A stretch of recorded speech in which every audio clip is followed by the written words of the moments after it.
samo Galinina glava nije doneta kasnije Karađorđu, ne znam šta se sa njom dogodilo, ali u svakom slučaju možemo slobodno reći da je i Porta tu vest dočekala sa olakšanjem. Porta i sultan očekivali su da će smrću Dahija sve da se završi. Dakle, oni zbog kojih je ustanak podignut, odnosno pobuna podignuta, trebalo je, više njih nema i priča je gotova. Međutim, to se nije dogodilo. Sada su malo i apetiti porasli. Videlo se da i tako na brzinu organizovana srpska vojska može da zabeleži značajne uspehe.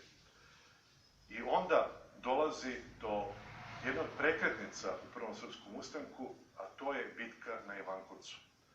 Ivankovac, to je mesto blizu današnjeg Paraćina, Srbi pobeđuju regularnu tursku vojsku. Šta to znači? To znači da je sam sultan tada uputio svoju vojsku. Dakle, to više nije bila borba protiv nekih lokalnih odmetnika i od samog sultana. Ne, ovo je sada borba protiv prave, kao što piše, regularne turske vojske. U toj bici srpska vojska pobeđuje i tu se vidi da su mogućnosti daleko veće nego što se u početku mislilo. Ovom bitkom buna protiv Dahija prerasta u ustanak za oslobođenje od osmanske vlasti.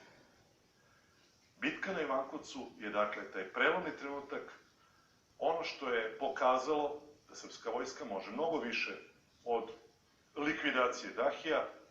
Prema tome, u tom trenutku mi imamo jednu ozbiljnu ustaničku vojsku koja je na početku beležila sjajne pobede. Praktično imamo jedan veći poraz u boju na Čukešini, gde su hajdučke čete izgubile, sve ostalo su bile pobede, zaključno sa ovom, u tom trenutku najvećom, i videlo se da je srpska vojska, ono što bismo rekli, respektabilna, dakle, može puno toga u tom trenutku da učini. Šta će se dalje dešavati? Kakva će biti razvoj situacije? Da li će srpska vojska ostati usamljena u toj borbi? Kako će se na kraju ustanak i završiti? O tome ćemo na sledećem predavanju. A dotle vas srdačno pozdravljam.